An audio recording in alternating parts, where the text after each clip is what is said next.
नमस्कार सभी साथियों को। दोस्तों, आज मैं आपसे रूबरू हो रहा हूं। हमारे एक बहुत ही काबिल लीडर हैं, star safer Veer Pratap Singh from Bhind. एक बहुत ही इंपॉर्टेंट टॉपिक है दोस्तों, वो है ऑब्जेक्शन। डायरेक्ट सेलिंग के क्षेत्र में जब भी हम मार्केट में जाते हैं तो एक कस्टमर है ना, हमसे ऑब्जेक्शन करता है और स्वाभाविक सी बात है, करना उसका हक बनता है। अगर हम एक चप्पल भी खरीदने जाते हैं ना मार्केट में 100 रुपए की, तो 4 दुकान पे जाते हैं, हाँ या ना। इसका मतलब है कि ग्राहक तो ऑब्जेक्शन डालेगा। अब हम पर डिपेंड करता है कि उस ऑब्जेक्शन को किस परिप्रेक्ष्य में लेते हैं, कैसे उसे डील करते हैं, कैसे उसे लॉजिकली और कन्विंसिंगली जवाब देते हैं। आज मैं वही टॉपिक को लेकर के आया हूं कि और आपके काम को आसान करने आया हूं कि कैसे आप मार्केट में उठने वाले सवालों को अच्छे से जवाब दे सकते हो और कैसे ग्राहक को कन्विंस कर सकते हो ताकि वो बिजनेस में कन्वर्ट हो जाए। दोस्तों, मार्केट में जो ऑब्जेक्शन आते हैं ना, उसकी हैंडलिंग कैसे की जाए, यदि हम ये सीख गए ना स्किल, तो मुझे लगता है कि एक कोई भी प्रॉस्पेक्ट आसानी से बिजनेस में कन्वर्ट हो सकता है। तो आपको जवाब कैसे देना है, मैं आपको 6 बिंदु बताने वाला हूं, 6 पॉइंट। उनको माइंड में रख करके आपको एक प्रॉस्पेक्ट को रिप्लाई देना है।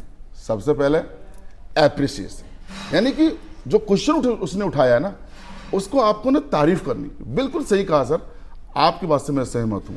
पहला एप्रिसिएशन, दूसरा कैलकुलेशन, उसे कैलकुलेट करके रिप्लाई देना।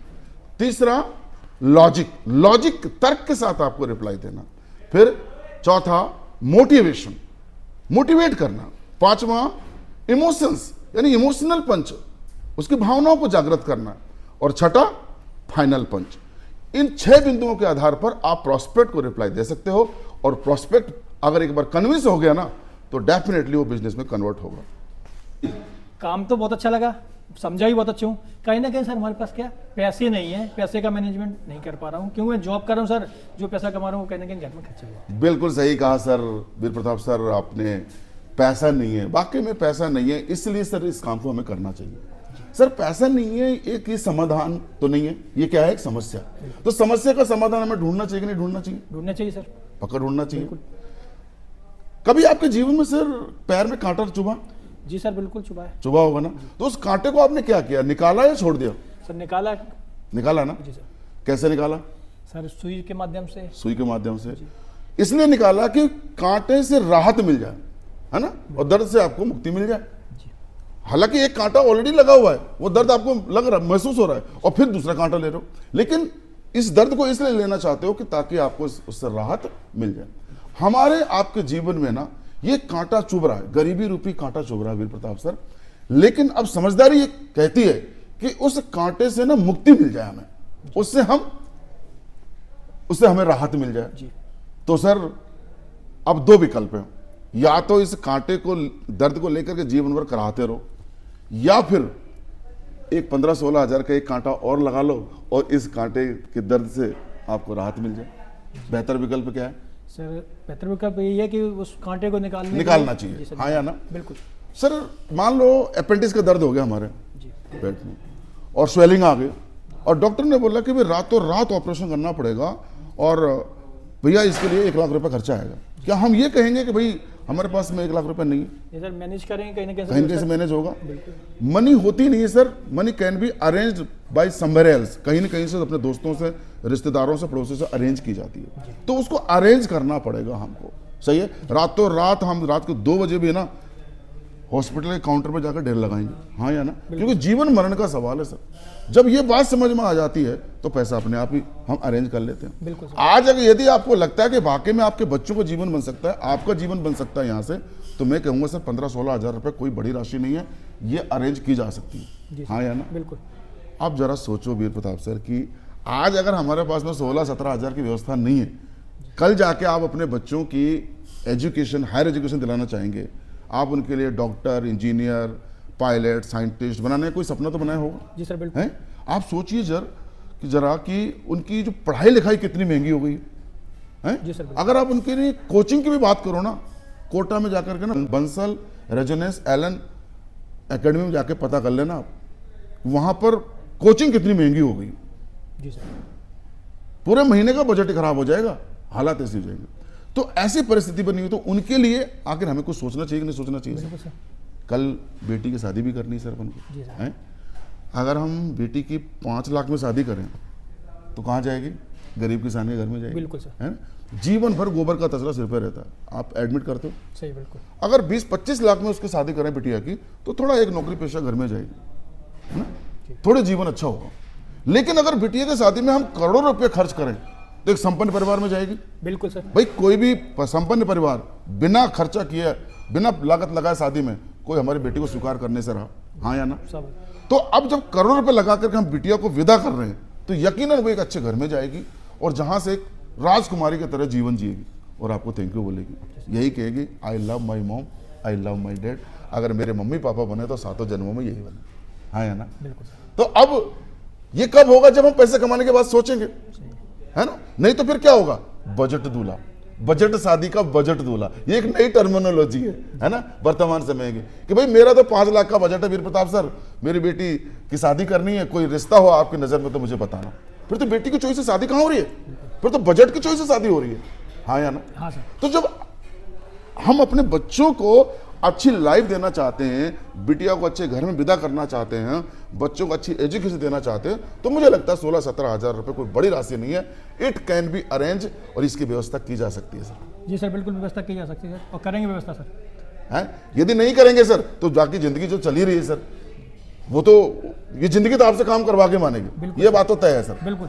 यहाँ नहीं करोगे, कहीं और करोगे, लेकिन वहां से पता है हैंड टू माउथ रहोगे, जितना कमाया उतना खा लिया। लेकिन बड़े सपने के, एक अच्छा घर, एक अच्छी गाड़ी, बच्चों को अच्छी एजुकेशन, बेटियों को अच्छे घर में विदा करना, ये ख्वाब, ये सपने ही रह जाएंगे। यदि आप इस प्लेटफॉर्म को ज्वाइन करते हो, मैं आपको विश्वास दिलाता हूं वीर प्रताप सर, 4 से 5 साल में आपकी तकदीर पलट जाएगी सर। तो मैं चाहूंगा सर कि ये छोटा सा अमाउंट है, आप कहीं भी अपने रिलेटिव से, अपने फ्रेंड से, अपने दोस्त से अरेंज कर लीजिए। मेरे पास भी पैसा नहीं था, मैंने भी दोस्त से उधार लिया था, तो आज वही 15-16 हज़ार ले करके मैंने आज 3.25 करोड़ से ऊपर के ज़्यादा कमाई कर ली है। तो अब बताओ ये डिसीजन मेरा कैसा था? समझदारी का था या ना समझी का? समझदारी का था सर। समझदारी का था। तो बिल्कुल आप एक समझदार व्यक्ति हैं। 15-16 हज़ार एक छोटी सी राशि, it can be arrange sir, और अपने काम की शुरुआत कर सकते हैं। ठीक है, तो बिल्कुल काम करेंगे सर, एक बड़ा काम करेंगे सर। ठीक है जी सर, काम बहुत अच्छा लगा, सब कुछ अच्छा लगा, करना भी चाहता हूँ, इच्छा है, मगर कहीं ना कहीं सर मैं क्या जॉब कर रहा हूँ, तो उस जॉब के साथ साथ हम समय इस काम के लिए नहीं निकाल सकते सर। हाँ, बिल्कुल सही कहा वीर प्रताप सर कि समय नहीं है। वाकई में देखा जाए तो आज किसी के पास में समय नहीं है। एक दोस्त के लिए समय नहीं है सर। ये कहेगा भैया कार की चाबी ले जा, बाइक की चाबी ले जा, पैसा चाहिए तो पैसा ले जा, लेकिन समय मत मांग, हाँ या ना? जी सर। है, बच्चा हमेशा शिकायत करता है, पापा थोड़ा समय निकालो हमारे लिए, चलो पिकनिक पे चलते हैं। बेटा टाइम नहीं है। बीबी हमेशा शिकायत करती है कि भैया समय निकालो डार्लिंग, कम से कम हमको शॉपिंग पे ले चलो, मूवी के लिए ले चलो, लेकिन हमारे पास समय नहीं है। मम्मी पापा हमेशा से बोलते हैं बेटा हमारे पास ही बैठ जा थोड़ी देर के लिए, हमको भी वक्त दे दे। हम कहते हैं बिजी हैं, समय नहीं। जिनके लिए कमा रहे हैं उन्हीं के लिए समय नहीं है। ये समस्या है, समाधान समस्या है सर, समस्या है। और आपको लगता है कि इसका कहीं नजदीक इसका समाधान मिलने वाला है आपको? नहीं सर। जब तक जीवन है, जब तक आप कमाने में लगे रहोगे तो ये समस्या तो बनी रहेगी। बिल्कुल। मैं समझता हूं कि समझदारी इसी में है कि ये समस्या, इस समस्या का समाधान ढूंढना चाहिए। जी सर। और ऐसा तो नहीं है सर कि ईश्वर ने कोई भेदभाव किया हो, अमीरों के लिए बहुत 26 घंटे दिन रात बना दी हो और गरीबों के लिए 22 घंटे दिन रात बना दी हो, ऐसा तो नहीं सर। फिर क्या वजह है कि अमीर उन्हीं 24 घंटे को मैनेज करते हुए वो अमीर होता जा रहा है और गरीब बना हुआ? इसका मतलब है अमीरों को अपने समय को मैनेज करना आ गया, लेकिन एक आम आदमी को समय को मैनेज करना नहीं आ रहा। सहमत है आप मेरे से? हैं? तो अब इस समय को कैसे मैनेज करें जरा समझते हैं। सर आप जॉब करते हो, कितना घंटा देते हो? 8 घंटे देता हूँ सर। 8 घंटा देते हो, ओके। अब सोते कितने घंटे हो? सर 7 घंटे। 6-7 घंटे मान लो, ठीक है, आपके कहे अनुसार 7 घंटे मान ले, बिल्कुल 15 घंटे हो गए। अब 2 घंटा आपने चलो मान लिया सोशल मीडिया पे लगा दिया, फेसबुक पे, इंस्टा पे, यूट्यूब पे आप काम कर रहे हो, चलो मान लिया 2 घंटा हो गए, 15 तो 17, ठीक है। आपने 1 घंटा अपने राशन वगैरह सब्जी वब्जी लाने में, घरेलू कामों में आपने बिता दिया, कितने हो गए? 18 घंटे हो गए। चलो 2 घंटा और मान लेता हूँ मैं, आप रिश्तेदारों से मिलना, दोस्तों से मिलना, थोड़ा गपशप करना, कितना टाइम हो गया? 20 घंटे। अभी भी सर आपके पास में 4 घंटे बचे, कितने? 4 घंटे। इन 4 घंटों में क्या करते हो? मैं बताता हूँ क्या करते हो। इन 4 घंटों में हम लोग है ना क्रिकेट देखते हैं, ठीक है, और तालियां बजाते रहते हैं। ये बात को समझिए कि क्रिकेटर मतलब एक विराट कोहली छक्का भी लगाता है ना तो 1 करोड़ रुपए से घर पे जाता है। हमारे घर में क्या है? कुछ नहीं आया। हमने अपना कीमती समय बर्बाद किया और हम ताली बजाते रहते हैं, जबकि वो प्रोफेशनल है।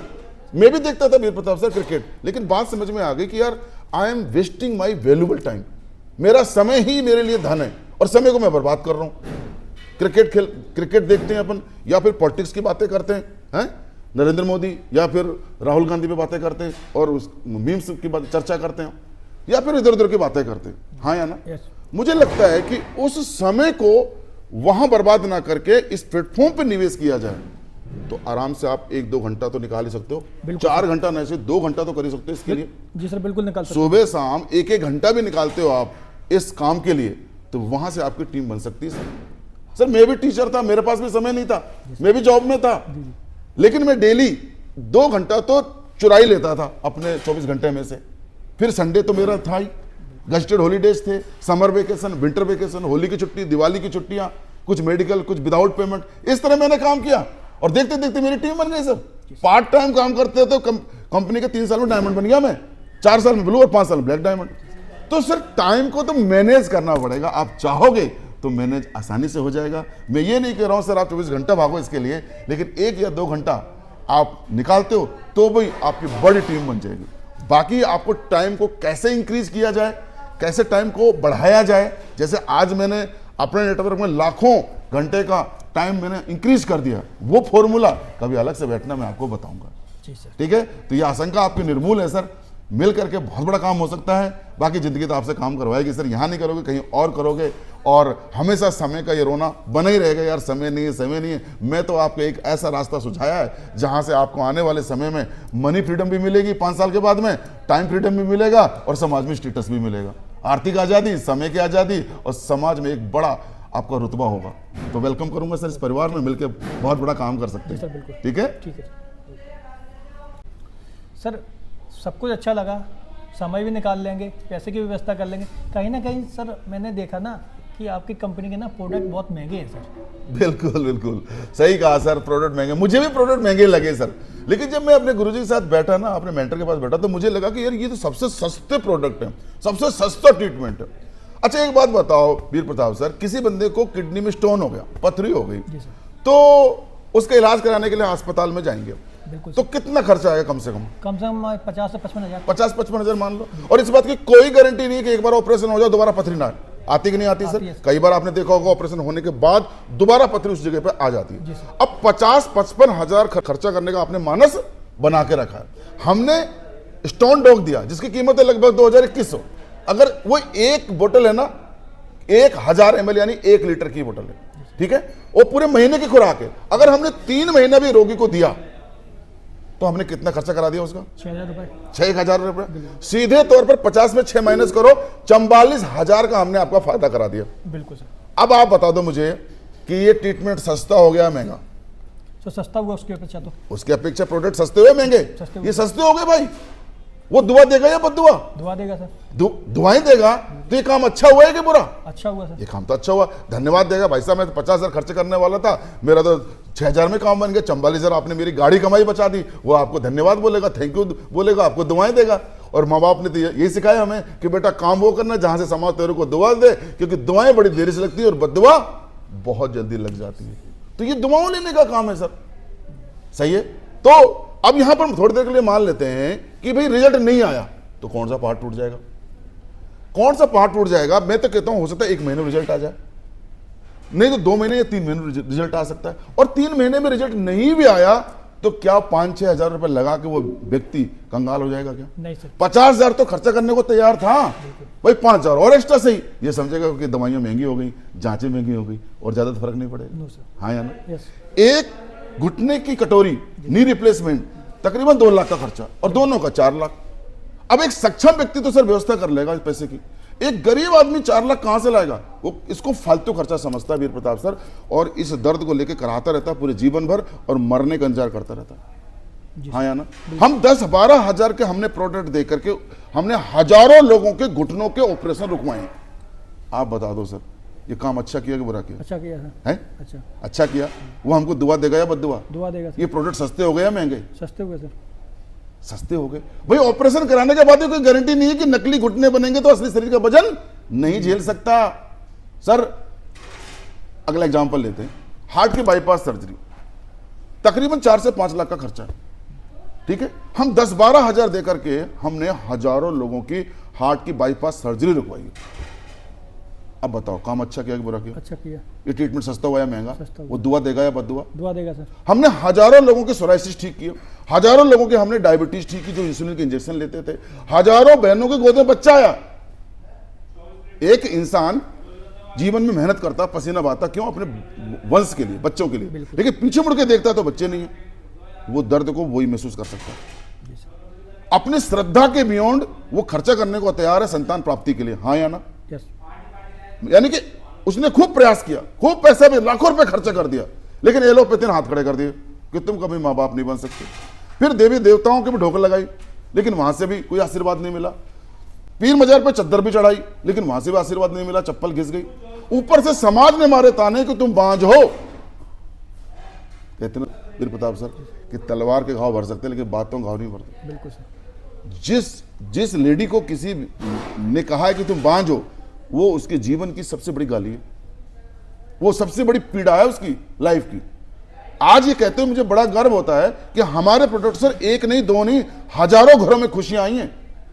उनके सोने आंगन में ना बच्चों की किलकारियां गूंज रही हैं मात्र 8-10 हजार के प्रोडक्ट दे करके। अब आप बताओ ये काम अच्छा करते हैं बुरा? अच्छा करते वो हैं। दुआ देगा या बद्दुआ? दुआ देगा ये सर। प्रोडक्ट सस्ते हो या महंगे? सस्ते हुए सर। मुझे लगता है सबसे सस्ते हो गए। बिल्कुल सर। मेरा मानना है वीर प्रताप सर कि 5 रुपए की दवाई लेकर के ना आपको फायदा ना मिले तो महंगी है, और 500 रुपए की दवाई लेकर के आपको फायदा मिल जाए तो सस्ती, हाँ या ना? बिल्कुल सर, सहमत हूँ आपको। मानते इस बात को? मानता हूं अब इसको थोड़ा दूसरे परिप्रेक्ष्य में देखते हैं कि आपको लग रहा होगा प्रोडक्ट महंगे हैं। चलो मान लिया मैंने महंगे। हम सर जो प्रोडक्ट में जो कंटेंट्स यूज करते हैं ना, उसके साथ समझौता नहीं करते, क्वालिटी यूज करते हैं, क्वालिटी, बेस्ट क्वालिटी, बेस्ट से बेस्ट क्वालिटी। मैं आपको सिर्फ 1-2 एग्जाम्पल बताऊंगा। अश्वगंधा, अश्वगंधा का जो अन्य मार्केटिंग कंपनियां हैं जो आयुर्वेदिक प्रोडक्ट बनाती हैं, मैं तो वो अश्वगंधा जो मार्केट यूज करती है ना, वो एस्टेट यूज करती है, और तकरीबन 1200 रुपए का 250 ग्राम मिलता है उनको। सही है। हम क्या करते हैं, मार्केट से एस्टेट नहीं उठाते, हम सीधा अश्वगंधा पेड़ को जड़ सहित उखाड़ के लाते हैं और फिर उसकी प्रोसेसिंग करते हैं और फिर उसमें से एस्टेट निकालते हैं। तो जो हम जड़ सहित उखाड़ते हैं रॉ मटेरियल, कच्चा माल, वो पड़ता है हमको 2800 रुपए प्रति किलो, बिल्कुल सर। और उसमें से एस्टेट निकलता है 250 ग्राम। तो दुनिया को पड़ा 250 ग्राम अश्वगंधा, एस्टेट कितने का? 1200 का, और हमको पड़ा 2800 का। हमको कितना महंगा मिल गया? उनकी बजाय 1600 रुपए हमने एक्स्ट्रा दिया, तब जाकर के हमें वो ओरिजिनल चीज मिली। अब बताओ, तिल तो तिलों से निकलेगा सर। अगर लागत लगेगी तो सिंपल सी बात है कि उसमें खर्च, मतलब लागत मार्केट से ही वसूली जाएगी। दूसरा एग्जांपल आंवला का। देसी आंवला, एक देसी आंवला होता है, एक जंगली आंवला। देसी आंवला आपको 100 रुपए किलो मिल जाएगा, सही है, जो कि अन्य कंपनियां आयुर्वेद प्रोडक्ट बनाने में यूज में लेती हैं। हमारी कंपनी सर स्लीपर्स बैलेंस जंगली आंवला यूज करती है, जिसका भाव है 400 रुपए किलो, जो एमपी के जंगलात से हम कलेक्ट कराते हैं। तो अब बताओ, जब लागत ज्यादा लगेगी तो भाई उसकी वसूली भी होगी। बिल्कुल सर। सर यहां पर उस प्रोडक्ट की वैल्यू है। भाई एक मोबाइल आपको 10,000 का भी आता है, एक मोबाइल 2 लाख का भी आईफोन आता है। आपको अगर बातें तो दोनों से होती है, फर्क है क्वालिटी का सर, हाँ या ना? बिल्कुल सहमत। तो कहने का मतलब प्राइस की बात नहीं हो रही, वैल्यू की बात हो रही है। हाँ हो सकता है हमारा प्रोडक्ट महंगा है लेकिन सबसे अच्छा, डालडा सस्ता होता है लेकिन देसी घी तो महंगा ही होता है। तो ये मन की आशंका आपकी निर्मूल है सर कि प्रोडक्ट महंगे हैं। मुझे लगता है ये प्रोडक्ट बहुत सस्ते हैं। चलो सस्ता कर देता हूं, 1000 ml की बोतल को मैं 5 भागों में डिवाइड करता हूं, 200 ml की सीसी में भर लेता हूं, है जो हमारा थंडर ब्लास्ट तकरीबन 2000 से ऊपर का पड़ता है। तो अब 200 ml का सस्ता पड़ गया, कितने का पड़ेगा? यानी कि 400 450 का पड़ गया। सस्ता हुआ कि नहीं हुआ? सस्ता हुआ। क्या 200 ml आयुर्वेदा आराम देगा? नहीं सर। है? आयुर्वेदा का सिद्धांत कहता है कि भैया कम से कम आपको 3 महीना प्रोडक्ट यूज करने ही पड़ेंगे। यदि 3 महीना प्रोडक्ट यूज करते हो तो आपको रिजल्ट मिले, क्योंकि जड़ी बूटियों का रस है सर, ये नसों में घुलेगा फिर जाकर के असर दिखाएगा। तो ये आपकी आशंका निर्मूल है सर, ठीक है। और आइए हमारे साथ, एक अच्छा प्लेटफॉर्म है। बाकी जिंदगी आपसे काम तो करवा के मानेंगे सर, यहाँ नहीं करोगे कहीं और करोगे, मेहनत भी करोगे, एड़ी चोटी का जोर भी लगाओगे, फिर भी हैंड टू माउथ रहोगे सर, फिर भी सपने पूरे नहीं होंगे। लेकिन अगर आपने किसी सेक्टर में 15 साल से कर रहे हो, 20 साल से कर रहे हो, और आपने 5 साल भी अपने यहाँ पर काम कर लिया, मैं इतना दावे के साथ कह सकता हूँ वीर प्रताप सर कि आपकी 20 साल की अचीवमेंट पर आने वाले 5 साल की अचीवमेंट भारी ना पड़ जाए तो मेरा नाम बदल देना, ठीक है? जी सर। तो मिलके काम करते हैं सर, बड़ा काम करेंगे, ठीक है? जी सर बिल्कुल। Welcome in the family. Sir काम भी अच्छा लगा, करना भी चाहता हूँ, पर कहीं ना कहीं सर ये वही आ गया, चेन सिस्टम वाला काम आ गया सर। बिल्कुल सही कहा सर। लोग कहते हैं चेन सिस्टम में है ना, टोपी पहनाने का बिजनेस है, फंसने फंसाने का बिजनेस है। बिल्कुल सही कहा सर, आपसे सहमत हूं मैं सर, और मुझे भी ऐसा लगा था कि यार ये तो चैन बनाने का सिस्टम। लेकिन मैं आपसे वीर प्रताप सर एक बात पूछना चाहूंगा, इस समाज में कौन सा ऐसा व्यक्ति जो चैन नहीं बना रहा? आज आप रोज अखबार पढ़ते हो सर, एक अखबार बेचने वाला वो नहीं चाहता कि ज्यादा से ज्यादा ग्राहक मेरे से जुड़े, क्या वो चैन नहीं बना रहा? एक दूधिया वो चाहता है ज्यादा से ज्यादा ग्राहक मेरे से दूध ले। एक सब्जी वाला, किराने वाला, स्कूल वाला, हॉस्पिटल वाला, होटल वाला चाहता है कि ज्यादा से ज्यादा ग्राहक उससे जुड़े, क्या वो चैन नहीं बना रहा? पॉलिटिकल पार्टी हो, चाहे बीजेपी हो, कांग्रेस हो, वो बोलती भाई हमारे मेंबर बनो, क्या वो मेंबर नहीं बना रही? क्या वो चैन नहीं बना रही? इस दुनिया में वीर प्रताप सर हर व्यक्ति चैन बना रहा और मेंबर बना रहा और मुद्दे पे बना रहा। भाई दूध वाला क्या कहता है कि मैं आपको बेस्ट दूध दूंगा बिना पानी मिला हुआ, हाँ या ना? अखबार वाला बोलता है कि समय पर अखबार डिलीवर करूंगा। किराने वाला बोलता है बिना कंकर की दाल दूंगा, है? स्कूल वाला बोलता है बेस्ट एजुकेशन दूंगा, हॉस्पिटल वाला बोलता है बेस्ट ट्रीटमेंट दूंगा, होटल वाला बोलता है बेस्ट फैसिलिटी दूंगा। तो हर व्यक्ति के पास में मुद्दा है, सही है? पॉलिटिकल पार्टी बोलती है हम बेस्ट गवर्नेंस देंगे, मतलब हर व्यक्ति के पास में एक एजेंडा है। सर हम कोई अलग काम थोड़ी कर रहे हैं, जो समाज कर रहा है वही काम हम कर रहे हैं, हम भी चैन बना रहे हैं, क्या गलत है इसमें? हमारे पास भी मुद्दा है क्या? बीमारी और बेरोजगारी दूर करने का। आज हमारे फाइटर घर घर जाकर के लोगों को समझा रहे हैं, जो हर घर में देखा जाए, सर्वे करा लो आप कि कोई ना कोई बीमार मिलेगा और बेरोजगार मिलेगा, हाँ या? और फिर पढ़े लिखे युवक है ना, आज बेरोजगार मिलेंगे। तो ये बेरोजगारी का आलम है, बीमारी का आलम है, ये दो बड़े गहरे मुद्दे हैं। इन दोनों को लेकर के हम मार्केट में चल रहे हैं। तो ये काम अच्छा है कि बुरा? अच्छा है। इस चैन बना करके हमने पिछले 10 साल में हमने 40 लाख लोगों की जो क्रॉनिक डिजीज थी, जिसमें बीपी, शुगर, आर्थराइटिस, एलर्जी के अलावा कैंसर, लकवा, मिर्गी, बांझपन जैसे गंभीर और असाध्य रोगों को दूर कर दिया। तो ये चैन बनाना अच्छा हुआ या बुरा हुआ? अच्छा हुआ। 40 लाख एसोसिएट पिछले 10 साल में हमारे साथ भारत के कोने कोने से जुड़ चुके हैं, जिनमें मतलब कह सकते हो कि 40 लाख घरों में चूल्हा जल रहा तो आज हमारी कंपनी जल रहा है, सही है? तो मैं आपसे जानना चाहता हूं कि 40 लाख लोगों को रोजगार दिया हमने, तो ये काम अच्छा किया कि बुरा किया? अच्छा किया सर। है? ये चैन बनाना अच्छा हुआ है बुरा? अच्छा हुआ। भाई लोगों को रोजगार देना और बीमारियां दूर करना, इलाज करना, ये किसका काम है? सरकार का काम है। आज हम सरकार को सहयोग कर रहे हैं, तो ये मुझे बता दो चैन बनाना अच्छा हुआ या बुरा? अच्छा हुआ। मुझे लगता है अच्छा हुआ। आज हर व्यक्ति चैन बना रहा है। मुझे लगता है वीर प्रताप सर कि जिंदगी में चैन से जीना चाहते हो ना, तो जितनी जल्दी हो सके चैन से जुड़ जाओ। यदि आप चैन से नहीं जुड़े ना तो पूरी जिंदगी बेचैन रहने वाले हो। अब रही बात टोपी बनाने की सर, बिल्कुल फंसाने वाली। मुझे भी रामवीर सर जो क्राउन एम्बेसडर मेरे मेंटर है ना, उन्होंने मुझे आज के 6-7 साल पहले ना टोपी पहनाई थी, मुझे फंसाया था, मेरे घर पे आए थे, बड़ी मीठी मीठी बातें की थी। एक बात बताओ, टोपी पहनना अच्छा है जो सर्दी में आपको सर्दी से बचाए, एक ऐसी टोपी जो आपको सर्दी में सर्दी से बचाए, गर्मी में धूप से बचाए और बरसात में बारिश से बचाए, तो ऐसी टोपी पहनना चाहिए नहीं पहनना चाहिए? बिल्कुल सर, पहननी चाहिए। रामवीर सर मेरे घर पे आए, बड़ी चुपड़ी चुपड़ी बातें की और मेरे को फुसलाया कि भंवर सर 16,000 निकालो और आप है ना करोड़ों रुपए आप यहां से कमा सकते हो। रामवीर सर को भी फुसलाया कंपनी एमडी महोदय संजीव सर ने, बोले रामवीर तू करोड़पति बन सकता है, मात्र 16,000 लगेंगे तेरे। उन्होंने फंसाया था, यानी कि कंपनी एमडी सर ने भी उनको टोपी पहनाई, रामवीर सर ने भी मुझे टोपी पहनाई और मैंने टोपी पहन ली, मैंने टोपी पहन ली। और उस टोपी पहन करके 16,000 की मैंने जो टोपी पहनी, उसके बदले में मैंने इस प्लेटफॉर्म से 3.25 करोड़ कमा लिए, एक मर्सिडीज खरीद ली, लग्जरी फ्लैट में आ गया, 6 इंटरनेशनल टूर कर लिया। आप बता दो वीर प्रताप सर कि ये टोपी पहनना अच्छा हुआ कि खराब? अच्छा हुआ सर। रामवीर सर ने 16,000 की टोपी पहनी थी कंपनी एमडी महोदय से, आज वो उन्होंने 45 करोड़ कमा लिए। तो बताओ ये टोपी पहनना अच्छा हुआ या बुरा? अच्छा हुआ सर। मुझे लगता है कि ये टोपी, ठीक है, टोपी पहन के ही यदि तरक्की आती है तो मैं समझता हूँ पूरी दुनिया को टोपी पहना देनी चाहिए, हाँ या ना? तो ये आशंका आपकी निर्मूल है सर। ये बेबुनियाद बातें हैं, मिल करके काम करेंगे, बहुत बड़ा करियर है और बहुत बड़ा फ्यूचर है। Okay, welcome in the family. सारी बातें अच्छी लगी सर, पर कहीं ना कहीं सर हमारे मन में एक सवाल चल रहा सर ये आयुर्वेदिक प्रोडक्ट सर, हम ना तो डॉक्टर हैं, हम इन प्रोडक्टों को कैसे बेच सकते हैं सर? हाँ बिल्कुल सही कहा बीर प्रताप सर कि हम बेच कैसे सकते हैं, हम डॉक्टर तो हैं नहीं।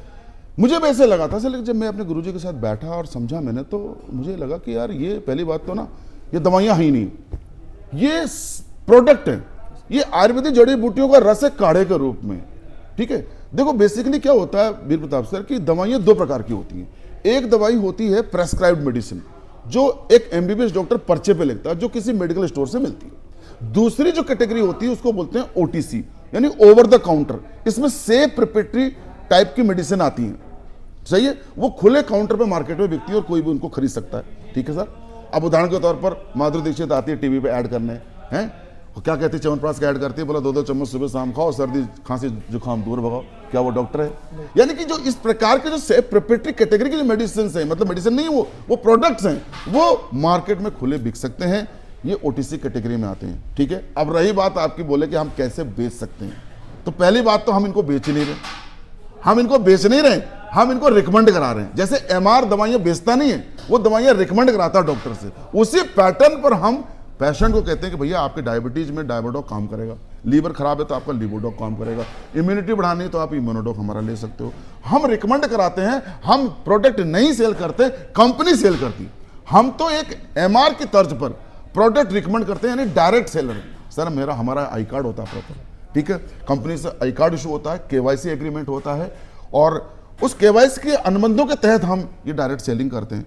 और भाई स्वतंत्र भारत के नागरिक हैं तो व्यापार करने का अधिकार तो सबको है सर। बिल्कुल सर। हाँ या ना? जी सर। तो उस पैटर्न पे हम काम करते हो, तो ये आपकी आशंका निर्मूल है कि आप ये काम कैसे कर सकते हो, बिल्कुल कर सकते हो। जैसे एमआर प्रोडक्ट को रिकमेंड कराते हैं, हाँ हम उसी पैटर्न पर प्रोडक्ट को रिकमेंड कराते हैं और उसके हमें प्रॉपर केवाईसी होती है और हमारा ये आई कार्ड होता है। तो इसमें बिल्कुल लीगल एंगल है सर, आपकी आशंका निर्मूल है सर।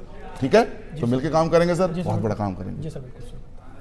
सारी बातें हमारी क्लियर हो गई सर जी। मगर कहीं ना कहीं सर एक मन में सवाल चल रहा है सर, इन प्रोडक्टों को हमने दे दिया सर, वो कहीं कोई मर गया सर तो सर लेने में। बिल्कुल बिल्कुल, ये आप बिल्कुल सही सोच रहे हो सर, गलत बिल्कुल नहीं सोच रहे। मैंने भी ऐसे सोचा था, और मैं रियली बताऊं, मैंने राम सर को फोन लगाया था कि सर मैं तो कोई ना डॉक्टर हूं, ना कोई मैं कंपाउंडर में कोई मेल नर्स हूं, आखिर इन प्रोडक्टों को मैं कैसे रिकमेंड कर सकता हूँ, कोई मर आ गया तो दिक्कत हो जाएगी, मुझे तो नॉलेज ही नहीं है। फिर बाद में मैं गुरुजी के साथ बैठा और समझा, तो सर ने बताया कि इन प्रोडक्टों में वही कंटेंट्स यूज किए जा रहे हैं लगभग जो हम हमारे किचन में रोजमर्रा की लाइफ में यूज में लेते हैं। इन प्रोडक्टों में क्या यूज करते हैं हम? हल्दी है, हल्दी है, मेथी है, हड़जोड़ है, एलोवेरा है, लौंग है, काली मिर्च है, जायत्री है, जायफल है। ठीक है, इस प्रकार की चीजों को हम यूज करते हैं किचन में। आज तक कोई हल्दी खा के मरा क्या है? इसका मतलब है वही कंटेंट्स यहां पर हैं। तो आज तक तो सर ऐसा कुछ हुआ नहीं है, आप निश्चिंत रहो, आपके मन में यह आशंका निर्मूल है। और हाँ, इतना हो सकता है कि ओवरडोज लेने से डिसेंट्री लग सकती है। भाई घी अच्छा होता है, लेकिन अगर घी 1 लीटर एक ही बैठक में पी गए तो बताओ खूनी पेचिश लगेगी नहीं लगेगी? डेफिनेटली लगेगी। हमने बोला कि 15 से 20 ml लेना है तो उतना ही लेना। अब उससे ज्यादा ले रहे हो आप तो भाई स्वाभाविक सी बात है, नुकसान हो सकता है। तो आपकी आशंका निर्मूल है सर, आज तक इन प्रोडक्ट से कोई नहीं मरा सर। बिल्कुल आइए सर, वेलकम है, एक साथ मिलकर काम करेंगे। ठीक है जी सर, आपने बताई सारी बातें क्लियर हो गई हैं, पैसे की व्यवस्था भी हो जाएगी, सब कुछ हो जाएगा। कहीं ना कहीं सर एक मन में सवाल चल रहा है, काम तो कर लो, कहीं ये कंपनी भाग गई तो क्या होगा? बिल्कुल बिल्कुल सही कहा सर, कंपनी भाग सकती है तो पता नहीं क्या बड़ा नुकसान हो सकता है। ये सवाल मेरे मन में भी उठा था। आप सही कह रहे हो कि यार कंपनी, हम फ्यूचर लगा रहे हैं, पैसा भी लगा रहे हैं और कंपनी भाग गई तो हमारा तो हम कहाँ करेंगे? हम तो कहीं के नहीं रहेंगे। लेकिन एक बात मेरे मन में आ रही है सर, मैं आपसे पूछना चाहता हूँ वीर प्रताप सर, कि आखिर कंपनी भागती क्यों है? सर कंपनी को नुकसान होगा, कोई चीज़ अगर मार्केट में सेल नहीं होगी तो फिर उसको अपना। सही बात है, चलो मैं बताता हूँ। कंपनी 2 वजह से भागती है या ताला लगता है, मेरे जहां तक मेरा अनुभव ये कहता है। पहली बात कि जो प्रोडक्ट मार्केट में डिमांड से आउट हो जाए, डिमांड में ना हो, तब कंपनी को उसको मुनाफा नहीं होगा। अब मुनाफा नहीं होगा तो कंपनी सर्वाइव नहीं करेगी और उस पर ताला लगना तय। भाई कोई भी दुकान जो आपको घाटा दे, क्या आप उस दुकान को चलाना चाहोगे? कभी नहीं चलाना चाहोगे। तो हमारा जो प्रोडक्ट है आयुर्वेदिक प्रोडक्ट है, और आयुर्वेदा वर्तमान समय का ट्रेंड है सर। और खास करके कोरोना के बाद में तो आयुर्वेदा का चलन और इसके प्रति लोगों का रुझान ज्यादा बढ़ गया। मानते हैं इस बात को? क्योंकि कोविड के दौरान आपने देखा कि भैया गिलोय, लौंग, तुलसी, अदरक, इनका काढ़ा पीने की सलाह दी गई गवर्नमेंट के द्वारा भी, कि जब तक आपको वैक्सीन नहीं मिलती तब तक आप काढ़ा इस्तेमाल करिए। हाँ या ना? तो कहने का अर्थ यह है कि आयुर्वेदा में वो बड़ी शक्ति है सर, जिस पर हम आज काम कर रहे हैं। आयुर्वेदा हमारी धरती में ने ही आयुर्वेदा को जन्म दिया, और इसी धरती में ना बड़ी ताकत है जिसने संजीवनी बूटी पैदा की, और लक्ष्मण को जब शक्ति लगी ना तो उनके भी प्राण उबार दिए। पूरी दुनिया को हमने सिखाया शल्य चिकित्सा। जो सुश्रुत संहिता थी उसकी शुरुआत भारत में हुई। पहली जो प्लास्टिक सर्जरी मैं कह रहा हूं कि यहां पर इंडिया में हुई, हमने पूरी दुनिया को सिखाया। मतलब आज भारत हमारा विश्व गुरु बना तो ऐसे नहीं बना सर, वो नॉलेज थी, वो आयुर्वेद का ज्ञान था। आयुर्वेद का महत्व तो आज के 5000 साल पहले भी था, आज भी और हजारों साल बाद भी रहेगा। तो उसके तहत जो हमारे प्रोडक्ट हैं सर, इन प्रोडक्टों से आज बड़े चमत्कारिक रिजल्ट आ रहे हैं। जहां एलोपैथी हाथ खड़ा कर रही है वहां आयुर्वेदा में चमत्कार हो रहे हैं। तो ऐसी परिस्थितियों में जहां आयुर्वेद रिजल्ट दे रहे हैं तो प्रोडक्टों की डिमांड बढ़ेगी या घटेगी? बढ़नी है, क्योंकि जो मैं कहूंगा कि कैंसर के एडवांस स्टेज में बंदा पहुंच गया था फिर भी उसको आराम मिल गया, ये बड़ी बात है सर। तो इसका मतलब यह है कि भाई प्रोडक्टों की डिमांड एक ही कंडीशन में घट सकती है। कब? जब हिंदुस्तान में बच्चे पैदा होना बंद हो जाए। तो क्या ऐसा हो सकता है? हर 3 सेकंड बच्चा पैदा होता है, तो ग्राहकों की संख्या तो घटेगी नहीं। यहाँ पर स्वाभाविक सी बात है, इंसान रहेंगे तो उनकी तकलीफें भी होंगी, और तकलीफें होंगी तो उनको दूर करने के लिए हमारे पास आयुर्वेदिक प्रोडक्ट हैं। तो इसका मतलब है प्रोडक्टों की डिमांड हमारी घटने वाली नहीं है, बढ़ने वाली है। तो कंपनी सर्वाइव करेगी, और कंपनी का जो कैलकुलेशन है, अपना एक जो प्रॉफिट मार्जिन है वो मेटिकुलसली कैलकुलेटेड है। उसने पूरा डिजाइन कर रखा कि इतने प्रोडक्ट की लागत है, इतना डायरेक्ट सेलर को देना और इतना मेरा मुनाफा है, सब चीज फिक्स है। तो कंपनी घाटे में जाने से रही, अब जाएगी नहीं तो सर्वाइव करेगी, हाँ या ना? दूसरी वजह, जो कंपनियां टैक्स की चोरियां करती हैं उन पर ताला लग सकता है सर। आप देख रहे हो कि बहुत सारे जो टैक्स की चोरियां करते हैं उन पर आप देख रहे हो कि इनकम टैक्स की रेड डाली जाती है। घर में उनके घर में ना बेड में ना नीचे, बेड के नीचे से नोटों के बंडल मिलते हैं, हाँ या ना? हमने कई बार पढ़ा है, सुना इस चीज को। आज ये कहते हैं मुझे बड़ा गर्व होता है वीर प्रताप सर कि हमारी कंपनी अगर एक डायरेक्ट सेलर को 500 का चेक भी बनाती है ना तो 5% टीडीएस काटती सोर्स पर, यानी कि 500 में से 25 रुपए कट जाता है, उसको 475 रुपया खाते में क्रेडिट होता है। ये इस बात का परिचायक है कि हम भारत सरकार को एडवांस में रेवेन्यू जनरेट करके दे रहे हैं। तो सरकार को जो कंपनी समय से पहले एडवांस में रेवेन्यू कलेक्ट करके दे रही है, तो ऐसी कंपनी में ताला क्यों लगाएगी सरकार? सिंपल सी बात नहीं लगाएगी।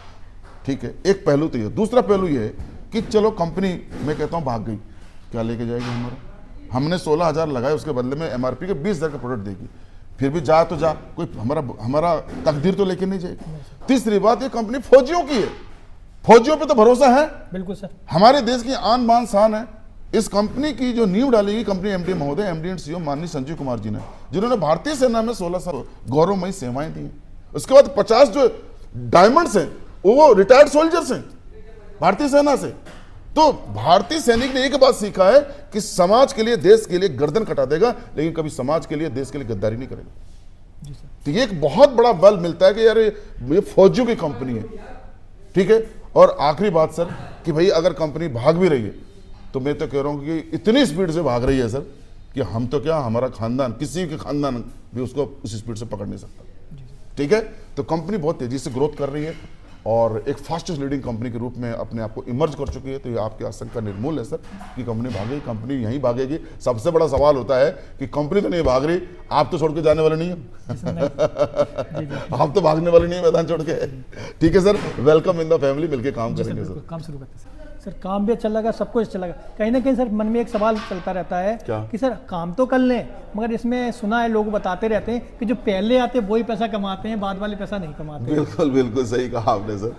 ये लाजमी से क्वेश्चन बनता है कि यार जो पहले आते वही कमाते। मेरे मन में ये सवाल आया था सर, बिल्कुल आपसे सहमत हूँ। लेकिन जब मैं गुरुजी के साथ बैठा तो चीजें समझ में आई कि ऐसा नहीं है सर। पहले आया तो पहले अचीवमेंट, बाद में आया तो बाद में अचीवमेंट। अब तो सर मैं इतना ही कहूंगा कि आपके गांव में अभी जहां रहते हो आप शहर में, तो बच्चे पैदा हो रहे हैं, तो अब तो उनकी शादी होने से रही। अब आप बोलोगे क्यों शादी क्यों नहीं होगी? सिंपल सा जवाब कि जो पहले पैदा हुआ उनकी शादी हो गई, अब जो बाद में पैदा होंगे शादी कहां से होगी? ऐसा नहीं है, जो पहले पैदा हुए तो पहले शादी हुई, बाद में पैदा हुए तो बाद में उनकी शादी होगी और बाद में बच्चे होंगे। ऐसे कहा जाता है ना कि child is the father of man, बच्चा ही आगे चलकर एक दिन पिता बनता है। अब नरेंद्र मोदी जी नरेंद्र मोदी जी के बाद तो कोई प्रधानमंत्री बनेगा नहीं, क्योंकि इन्होंने पहले जन्म ले लिया इसलिए प्रधानमंत्री बन गए। जी नहीं, नरेंद्र मोदी जी के बाद भी लोग जन्म लेंगे और प्रधानमंत्री बनेंगे। बस नेहरू जी प्रधानमंत्री बन गए, अब अगला प्रधानमंत्री कोई बन ही नहीं सकता, नहीं ना। उसके बाद तो कितने प्रधानमंत्री बन गए। इसका मतलब है कि जो व्यक्ति जितना समय देगा उतनी बड़ी अचीवमेंट पाएगा। रामवीर सर ने 10 साल दिए सर, तब 45 करोड़ कमाए। मैंने 6 साल दिए, मैं तो उनके तकरीबन 4 साल बाद आया हूं, तो मैंने 3 करोड़ 3.25 करोड़ कमाए हैं।